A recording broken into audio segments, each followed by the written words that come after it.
All right, so in this video, I want to sketch these square root functions over here, and then I want to find the domain and range for them.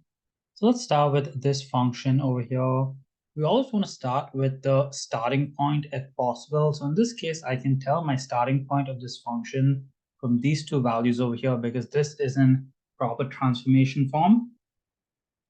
So the x value of my starting point is going to be positive 5. It's always the opposite of this value.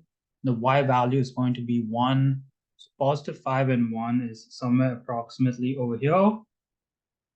And then there are no reflections in this graph, so it's just going to open to the top and right like a regular square root graph. So that's what my sketch looks like for this function. If I do the domain, I can tell that my lowest x value is positive 5, and every x value I'm going to take is higher after that. So if you're going to the right, it's always greater than equals. So x is greater than equal to 5. And for my range, I can tell that my lowest y value is positive 1. Y takes every value above 1. So y is always going to be greater than or equal to 1. So for all square root functions, you'll have a single condition for both your domain and range. It's just maybe the number and the direction may change depending on the direction of the function and the starting point. So let's go through the rest of the examples. I cover quite a few different examples to explain this. Let's go to this second one over here. My starting point is -1 and -3. So -1, -3 is somewhere over here. And this graph does have a reflection. If the negative is outside the square root, it's going to be a reflection in the x-axis, which means that instead of normally going up, it's going to reflect downwards in the x-axis. It's going to look like this. Label my starting point, -1, -3.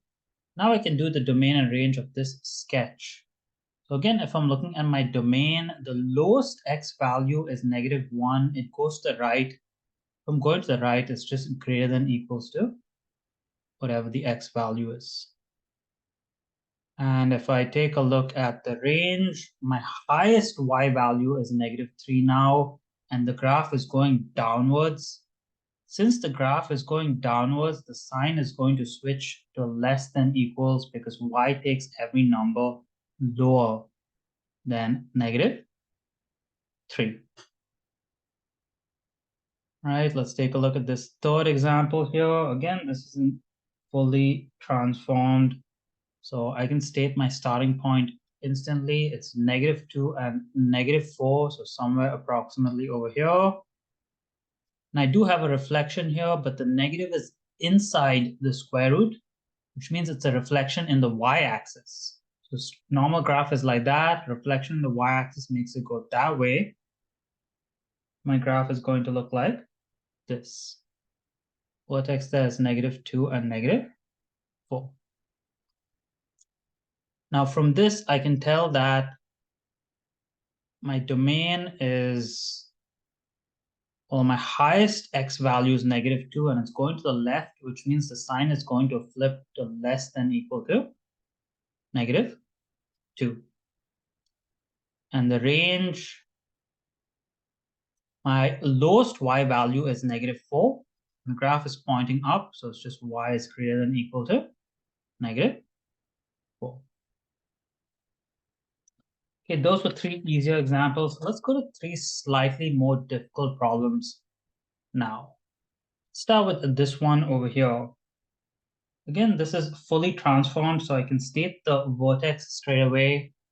The x value of the vertex is -5, and the y value is just 0 because there's no number out over here.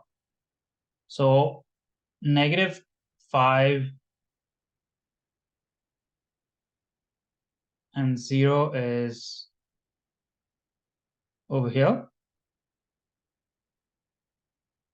And this graph has a reflection in the x-axis and a reflection in the y-axis. So the original goes up like that. If I reflect it in the x-axis, it goes down. And if I reflect in the y-axis, it goes in that direction. That point over there is just -5 and 0. So my domain x is an element of all real numbers, and my -5 is my highest x value. I'm going to the left. Left means it's less than equal to x value. My range, this graph is going downwards, which means again it's also less than equal to, and the y value over here is just 0. Okay, 2 more examples. These are slightly harder ones that generally show up in tests. So, oops.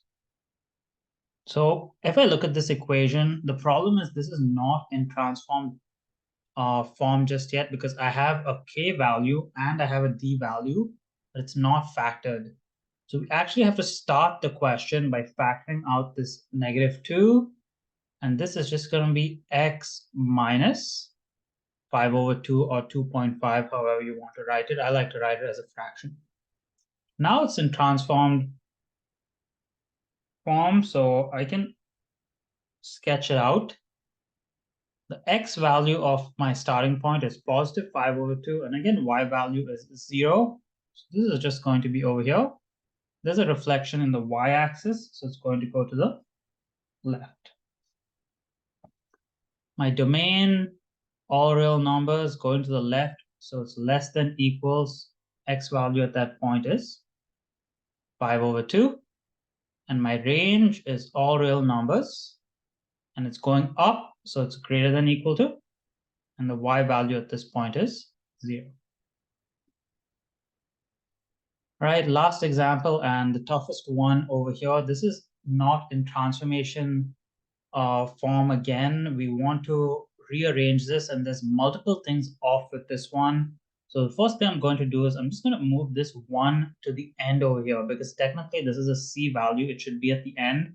This negative is still with this square root though, so do not move it with the 1. So this is the first thing I'm going to do, make things a bit easier. The next thing I'm going to do, and you could typically do this in the same step, but I'm going to explain in 2 separate steps, is you want to rearrange this because this is not in order either.